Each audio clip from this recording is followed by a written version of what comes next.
Selamat datang. Pernah kepikiran nggak gimana caranya kita bisa tahu sesuatu tentang, katakanlah jutaan orang, tapi cuma dengan ngobrol sama sebagian kecil dari mereka? Nah, ini bukan sulap. Ini keajaiban statistik yang namanya estimasi. Dan hari ini, kita bakal bongkar rahasianya. Kedengarannya mustahil banget kan, nanya ke 1.000 orang buat nebak 5 juta orang. Tapi, justru disinilah inti dari penelusuran kita kali ini. Anggap aja kita ini detektif data yang pakai petunjuk-petunjuk kecil buat mengungkap sebuah kebenaran yang jauh lebih besar. Oke, ini dia peta perjalanan kita. Kita bakal mulai dari satu tebakan yang paling simpel, terus kita bangun semacam jaring pengaman di sekelilingnya.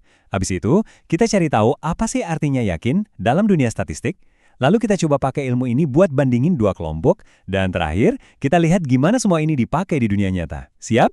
Yuk, mulai! Oke, langkah pertama kita dalam memecahkan misteri ini sebenarnya adalah langkah yang paling logis. Kalau kita nggak tahu apa-apa, ya kita ambil aja sampel acak, terus kita bikin satu tebakan terbaik dari bukti yang kita punya saat itu. Nah, dalam bahasa statistik, tebakan tunggal kita ini punya nama keren, estimasi titik. Jadi misalnya nih, dari 1.000 orang yang kita survei, rata-rata gajinya 8 juta rupiah. Ya udah, 8 juta itulah estimasi titik kita. Ini petunjuk awal kita, tebakan terbaik kita saat ini. Tapi ada tapinya nih, dan ini penting banget. Kemungkinan angka ini persis sama dengan rata-rata gaji seluruh kota itu kecil banget, hampir mustahil malah. Nah, ini dia masalahnya. Kalau tebakan kita yang cuma satu angka itu hampir pasti meleset, terus buat apa dong? Gimana caranya kita mengubah sesuatu yang nggak pasti ini jadi informasi yang bisa kita pakai dan andalkan? Jawabannya, kita berhenti terobsesi sama satu angka tunggal. Sebaliknya, kita bangun jaring pengaman di sekitar tebakan awal kita tadi. Jadi kita nggak cuma kasih satu angka, tapi kita kasih sebuah rentang nilai yang kita anggap masuk akal. Coba lihat bedanya, estimasi titik itu kelihatannya presisi, tapi sebenarnya rapuh.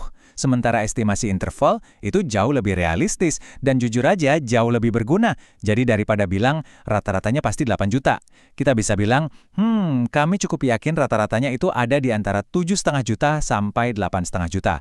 Kedengarannya jauh lebih meyakinkan kan? Terus gimana cara bikin rentang ini?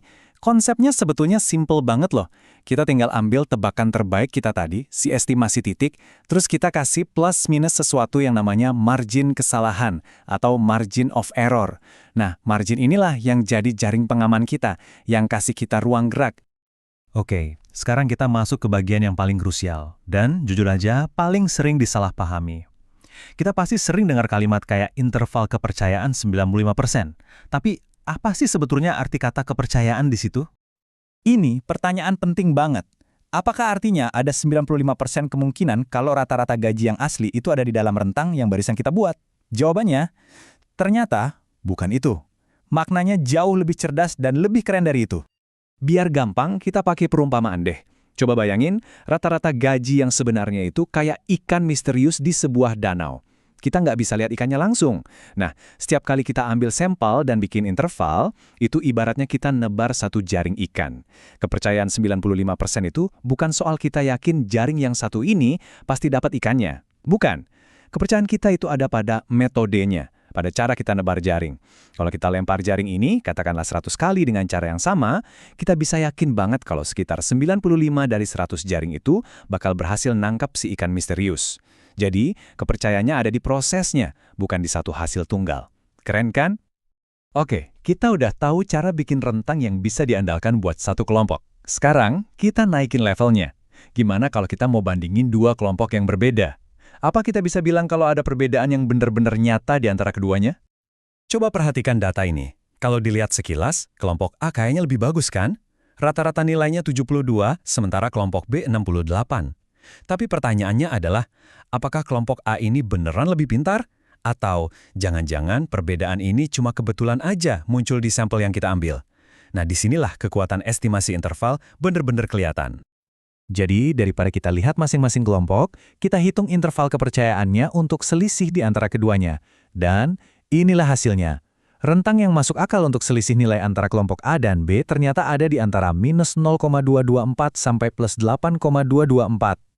Nah, ini dia momen penentuannya. Coba lihat lagi rentangnya. Angka 0 ada di dalam rentang itu kan?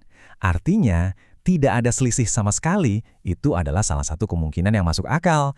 Jadi, meskipun di sampel kita kelompok A kelihatan lebih unggul, kita nggak punya cukup bukti statistik yang kuat buat bilang kalau perbedaan itu beneran nyata. Bisa jadi cuma kebetulan.